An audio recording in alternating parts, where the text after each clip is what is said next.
Hi friends, எல்லாருக்கும் வணக்கம். Welcome to Nifty times now. Friends, இன்றைக்கி 6 ஏப்ரல் 2026க்கான ப்ரீ மார்க்கெட் ரிப்போர்ட் பார்க்கலாம். ஃபைனலாக இந்த ப்ரீ மார்க்கெட் ரிப்போர்ட்லேருந்து இன்றைக்கான மார்க்கெட் சென்டிமெண்ட் எப்படி இருக்குன்னு சொல்லி வீடியோவோட கடைசியில் நான் சொல்கிறேன். ஃப்ரெண்ட்ஸ், ஃபஸ்ட்டு நம்ம மார்க்கெட்டை பார்த்துருவோம். நிஃப்டி இன்றைக்கி 33.70 பாயிண்ட் பாசிட்டிவ்லையும், பர்சன்டேஜாக பார்க்கும்போது 0.15% பாசிட்டிவ்லையும், ஃபைனலாக 22,713.10 க்ளோஸ் வச்சுருக்கு. இதோட கிராஃபை பாருங்கள். ஓப்பன் ஆகும்போது கேப் டவுனில் ஓப்பன் ஆகிட்டு வித் சைட்வேஸில் எடுத்தது. 11:30 மணிக்கு மேலே புல் பேக் எடுத்தது. நல்ல பாசிட்டிவில் வந்து 33.70 பாயிண்ட் பாசிட்டிவில் க்ளோஸ் வச்சுருக்கு. 24 ஸ்டாக் அட்வான்ஸ்லையும் 26 ஸ்டாக்கு டெக்லைன்லையும் ட்ரேடிங் நடந்துச்சு. ஃப்ரெண்ட்ஸ், நிஃப்டி 50யோட ஹெட்மேப் பார்க்கும்போது HCL டெக் 3% பாசிட்டிவில் இருந்தது. டெக் மஹிந்திரா, டாடா கன்சியூமர் இந்த 2 ஸ்டாக்கும் 2% எப்போ பாசிட்டிவில் இருந்தது. நெகட்டிவ் சைடு பார்க்கும்போது ஏசியன் பெயிண்ட், ஈச்சர் மோட்டார், சன்ஃபர்மா இந்த 3 ஸ்டாக்கும் 2% பிலோ நெகட்டிவில் ட்ரேடிங் நடந்தது. ஃப்ரெண்ட்ஸ், அடுத்து இன்டெக்ஸ் கான்ட்ரிபியூட்டர்ஸ் பார்க்கும்போது, அதாவது நிஃப்டி பாசிட்டிவ் அண்ட் நெகட்டிவில் போகிறதுக்கு எந்தெந்த ஸ்டாக் வெயிட்டேஜ் சப்போர்ட் பண்ணுச்சு அப்படின்னு சொல்லி பார்க்கும்போது, இன்றைக்கி HDFC bank, Infosys, HCL tech, TCS, Bajaj finance இந்த 5 ஸ்டாக்கும் நிஃப்டிக்கு பாசிட்டிவ் வெயிட்டேஜ் கொடுத்தது. நெகட்டிவ் வெயிட்டேஜ் பார்க்கும்போது Asian paint, NTPC, eternal, சன்ஃபர்மா, Reliance இந்த 5 ஸ்டாக்கும் நெகட்டிவ் வெயிட்டேஜ் கொடுத்தது. இதில் நீங்கள் கவனித்து பார்த்தீங்கன்னா HDFC பேங்க் தான் மார்க்கெட்டை நல்ல வெயிட்டேஜ் கொடுத்து பாசிட்டிவில் கொண்டு வந்திருக்குன்னு சொல்லி நம்ம பார்க்குறோம். அதே நேரத்தில் ரிலையன்ஸ் பாருங்கள், நெகட்டிவ் வெயிட்டேஜ் கொடுத்து மார்க்கெட்டை கீழே இழுத்துருக்கு. அதனால தான் market sell trend with sideway அமைஞ்சிருக்குன்னு சொல்லி பார்க்குறோம். இல்லைன்னு வச்சுக்கோங்களேன், இந்த ரிலையன்ஸ் நமக்கு பாசிட்டிவாக சப்போர்ட் பண்ணியிருந்தால் மார்க்கெட்டு இன்னும் ரொம்ப நல்லா பாசிட்டிவாக வந்திருக்குன்றதை நம்ம பார்த்து புரிஞ்சுக்கிறோம். ஃப்ரெண்ட்ஸ், அடுத்து செக்டோரியல் இண்டெக்ஸ் பார்க்கும்போது இன்றைக்கி ப்ளஸ் அண்டு மைனஸ் ரெண்டுமே கலந்து தான் இருக்குது. இதில் குறிப்பாக சொல்லணும்னா நிஃப்டி ஐடி நல்ல பாசிட்டிவில் வந்திருக்கு. அதுக்கும் அடுத்தபடியாக நிஃப்டி ரியாலிட்டி நல்ல பாசிட்டிவில் இருக்குது. அடுத்து Nifty mid small IT telecom செக்டரும் நல்ல பாசிட்டிவில் வந்திருக்குன்னு சொல்லி நம்ம பார்க்குறோம். ஃப்ரெண்ட்ஸ், அடுத்து FIDA ட்ரேடிங் ஆக்டிவிட்டீஸில் பார்க்கும்போது இன்றைக்கும் FIs வழக்கம் போல் 9,931.10 க்ரோஸ் நெட் செல்லராக இருக்காங்க. DIs எப்பவும் போல் 7,208.40 க்ரோஸ் நெட் பையராக இருக்காங்க. இந்த இடத்துல என்ன பிரச்சனைன்னு கேட்டிங்கன்னா FIs எவ்வளோ செல் பண்ணுறாங்களோ அதை விட அதிகமாக DIs பை பண்ணும்போது மார்க்கெட் நல்லா பாசிட்டிவாக வரதுக்கு சான்சஸ் இருக்குது. ஆனால் கடந்த 2 நாளாக என்ன நடக்குதுன்னா, FIs எவ்வளோ செல் பண்ணுறாங்களோ அதை விட DIs கம்மியாக தான் பை பண்ணுறாங்க. இன்றைக்கி கூட பாருங்கள், DIs 7,200 சம்திங் க்ரோஸ் தான் பை பண்ணியிருக்காங்க. ஆனால் FIs 9,900 சம்திங் க்ரோஸ் செல் பண்ணியிருக்காங்க. அப்போது FI செல் பண்ணதோட DIs 2,100 கோடி ரூபா கம்மியாக தான் பை பண்ணியிருக்காங்கன்னு சொல்லி பார்க்குறோம். இது மார்க்கெட்டுக்கு ஒரு நெகட்டிவ் சென்டிமெண்ட். ஃப்ரெண்ட்ஸ், அடுத்து குளோபல் இண்டெக்ஸ் பார்க்கும்போது இன்றைக்கி டவ் ஜோன்ஸ் 0.13% மைனஸ்லையும், ஃப்ரான்ஸ் 0.24% மைனஸ்லையும் இருக்குது. மற்ற எல்லா இண்டெக்ஸுமே பாசிட்டிவில் தான் இருக்குது. இதில் குறிப்பாக கவனித்து பார்க்கணுன்னா மெக்சிகோ மட்டும் 1.59% நல்ல பாசிட்டிவில் அமைஞ்சிருக்கு. மற்றபடி S&P 500 0.11%, நாஸ்டாக் 0.18% பார்க்குறோம். இந்த இடத்துல டவ் ஜோன்ஸ், நாஸ்டாக், S&P 500 இது மூணும் பெரிய லெவலில் ப்ளஸ்லையும் இல்லை பாசிட்டிவ்லையும் இல்லை, ஃப்ளாட்டாக தான் இருக்குன்றதை நம்ம பார்த்து புரிஞ்சுக்கிறோம். ஃப்ரெண்ட்ஸ், அடுத்து இந்தியன் ATR ஸ்டாக்ஸில் பார்க்கும்போது இன்றைக்கி ஸ்பெஷலாக இன்ஃபோசிஸ் 3.31% பாசிட்டிவ்லையும், விப்ரோ 2.37% பாசிட்டிவ்லையும் அமைஞ்சிருக்கு. இது நல்ல ஒரு பாசிட்டிவ் சென்டிமெண்ட்டாக நம்ம எடுத்துக்கலாம். ஃப்ரெண்ட்ஸ், ஃபைனலாக என்னோட knowledge based AI open interest ரேட்டா இதை நம்ம பார்த்துருவோம். ஃப்ரெண்ட்ஸ், நிஃப்டியில் பாருங்கள், கால் ஆப்ஷன் சைடு 3,39,661 கான்ட்ராக்ட் நியூவை இன்க்ரீஸ் பண்ணியிருந்தாங்க. புட் ஆப்ஷன் சைடு பார்க்கும்போது 8,04,288 கான்ட்ராக்ட் நியூவை இன்க்ரீஸ் பண்ணியிருந்தாங்க. இது கால் சைடும் புட் சைடும் கம்பேர் பண்ணி பார்க்கும்போது கால் ஆப்ஷனை விட புட் சைடு 2 மடங்கு அதிகமாக இருக்குன்னு சொல்லி பார்க்குறோம். அதே நேரத்தில் டோட்டல் ஓப்பன் இன்ட்ரெஸ்ட் அப்படின்னு பார்க்கும்போது கால் ஆப்ஷனில் 30,03,923 கான்ட்ராக்டும், புட் ஆப்ஷனில் பாருங்கள் 32,64,644 கான்ட்ராக்டும் டோட்டல் ஓப்பன் இன்ட்ரெஸ்ட் இருக்குது. இது கால் ஆப்ஷனை விட புட் ஆப்ஷன் சைடு 9% அதிகம்னு சொல்லுது. அதே நேரத்தில் ஆக்டிவ் கான்ட்ராக்டில் செக் பண்ணி பார்க்கும்போது 24,000, 23,200, 23,000 இந்த 3 ஸ்ட்ரைக் ப்ரைஸ்லேயும் கால் ஆப்ஷன் சைடு நல்ல ஆக்டிவ் கான்ட்ராக்டாக செயல்பட்டுச்சு.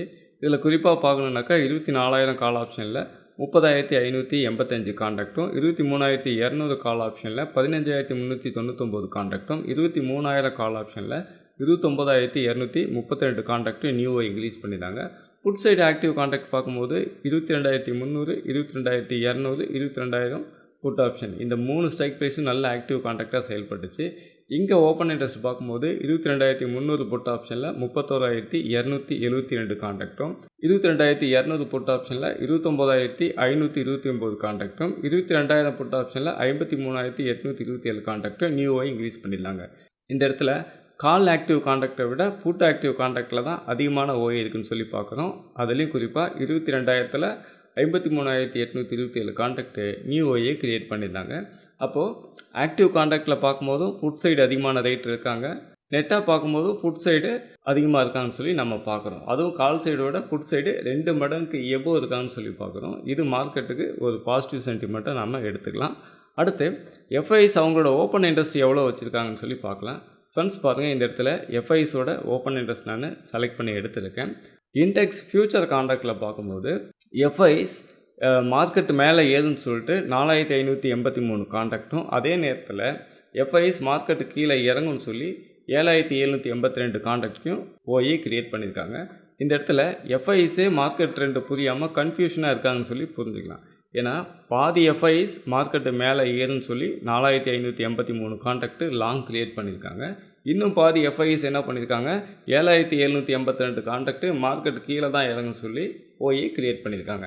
அப்போது எஃப்ஐஸே மார்க்கெட்டு ஒன் சைடாக போகுன்றது புரியாமல் பாதி பேர் ஷார்ட்டும் பாதி பேர் லாங்கும் வச்சுருக்காங்கன்னு சொல்லி புரிஞ்சுக்கிறோம். ஆனாலும் 3,199 கான்ட்ராக்டு ஷார்ட்டு தான் அதிகமாக வச்சுருக்காங்க. இது ஃபியூச்சர் கான்ட்ராக்டில். அடுத்து நாம் கால் ஆப்ஷன் சைடு செக் பண்ணி பார்க்கும்போது 48,013 கான்ட்ராக்டு நேக்கடாக பையிங் தான் அதிகமாக வச்சுருக்காங்க. இது வந்து கால் சைடு. அதுவே புட் சைடு நம்ம செக் பண்ணி பார்க்கும்போது 31,928 கான்ட்ராக்டு நேக்கடாக ரைட்டிங் தான் அதிகமாக வச்சுருக்காங்க. இந்த இடத்துல பார்த்தீங்கன்னா பயங்கர கன்ஃபியூஷனாக இருக்குது. என்னென்னு கேட்டிங்கன்னா, ஃபியூச்சர் மார்க்கெட்டில் செல் ஆகுன்னு சொல்லிட்டு ஷார்ட் கான்ட்ராக்ட் அதிகமாக வச்சுருக்காங்க. ஆனால் ஆப்ஷன் மார்க்கெட்டில் பையிங் ஆகும்னு சொல்லி புட் ஆப்ஷன் அதிகமாக ரைட்டிங் பண்ணி வச்சுருக்காங்க. அப்போ இது ஒரு கன்ஃபியூஷனான ஒரு மார்க்கெட்டு தான். அப்போது இன்றைக்கான ப்ரீ மார்க்கெட் ரிப்போர்ட்லேருந்து நம்ம என்ன புரிஞ்சுக்கலாம் அப்படின்னு சொல்லி கேட்டிங்கன்னா, எஃப்ஐஐஸ் ஈக்விட்டி செக்மெண்ட்டில் எவ்வளோ செல் பண்ணுறாங்களோ அதோட கம்மியாக தான் டிஐஸ் பை பண்ணுறாங்கன்னு சொல்லி பார்த்தோம். இது நெகட்டிவுக்கான ஃபஸ்ட்டு பாயிண்ட்டு. அடுத்து குளோபல் இண்டெக்ஸ் பெரிய லெவலில் ப்ளஸ்லேயும் இல்லை மைனஸ்லேயும் இல்லை. இது மார்க்கெட்டு வீக்காக இருக்குன்றதுக்கான ரெண்டாவது சென்டிமெண்ட். அடுத்து எஃப்ஐயோட ஓப்பன் இன்ட்ரெஸ்ட்டை பார்க்கும்போது ஃபியூச்சர் கான்ட்ராக்டில் ஷார்ட் அதிகமாக வச்சுருக்காங்க, ஆனால் புட் ஆப்ஷனில் ரைட்டிங் அதிகமாக வச்சுருக்காங்க. இது மார்க்கெட்டை கன்ஃபியூஷனை சொல்லுது. இதில் உன்னிப்பாக கவனித்து பார்த்தீங்கன்னா, ஆப்ஷன் கான்ட்ராக்ட்டு இப்போ செவ்வாய்க்கிழமை என்ன ஆகிடும், உங்களுக்கு எக்ஸ்பைரி ஆகிடும், 2 டேஸில் எக்ஸ்பைரி ஆகிடும். ஆனால் ஃபியூச்சர் கான்ட்ராக்ட்டுங்கிறது மந்த்லியில் தான் கிரியேட் பண்ணியிருக்காங்க. அப்போ மந்த்லி கான்ட்ராக்டை தான் நம்ம பெருசாக எடுத்துக்கணும். ஏன்னா ஆப்ஷனுங்கிறது வீக்லி கான்ட்ராக்ட்டு. இந்த வீக்லி கான்ட்ராக்ட்டு 2 டேஸில் டைம் வேல்யூ கரைஞ்சிடும். அப்போ அதில் அவங்களுக்கு ப்ராஃபிட் வந்துடும். அப்படி பார்க்கும்போது ஃபியூச்சர் கான்ட்ராக்டில் ஷார்ட்டு தான் அதிகமாக வச்சுருக்காங்க. இதுவும் மார்க்கெட்டு வீக்காக இருக்குங்கிறதுக்கு 3வது பாயிண்ட்டு. கடைசியாக நம்ம நிஃப்டியோட ஓப்பன் இன்ட்ரெஸ்ட் டேட்டா பார்க்கும்போது இந்த இடத்துல கால் ஆப்ஷனை விட புட் ஆப்ஷன் சைடு தான் அதிகமான ஓய் இருக்குதுன்னு சொல்லி பார்க்குறோம். அதே நேரத்தில் இன்றைக்கி திங்கட்கிழமை, நாளைக்கு செவ்வாய்க்கிழமை எக்ஸ்பைரி ஆகிடும்ன்றதை பார்க்குறோம். அப்போ இந்த 2 டேஸில் டைம் வேல்யூ அதிகமாக கரைஞ்சிட்டோம், அதனால் ரைட்டருக்கு ப்ராஃபிட் வந்துடும்னு சொல்லி நம்ம எடுத்துக்கிட்டால் கூட இன்றைக்கான மார்க்கெட் சென்டிமெண்ட்லேருந்து நெகட்டிவ் வித் சைடுவே அப்படின்றத நம்மளால் புரிஞ்சிக்க முடியுது.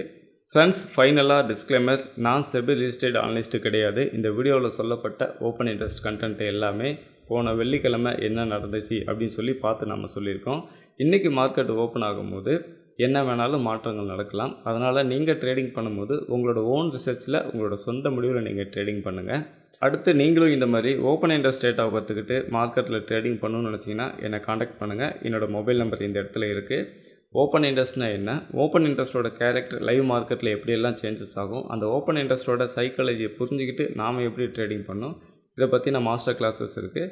அது மட்டும் கிடையாது, நீங்கள் மார்க்கெட்டு முடிஞ்ச வேட்டி ஒரு ஸ்ட்ராட்டஜி எடுத்து வச்சு கடந்த 6 மாதத்துக்கோ கடந்த 1 வருஷத்துக்கோ நீங்கள் பேக் டெஸ்ட் பண்ணி பார்க்கும்போது அதோட பர்ஃபார்மன்ஸ் நல்லாயிருக்கும். அடுத்து நீங்கள் லைவ் மார்க்கெட்டில் போயிட்டு ட்ரேடிங் அப்ளை பண்ணும்போது அது ஸ்டாப் லாஸ் கண்டினியூ பண்ணுறதும் நிறையா எமோஷ்னலும் உங்களுக்கு கொடுக்கும்.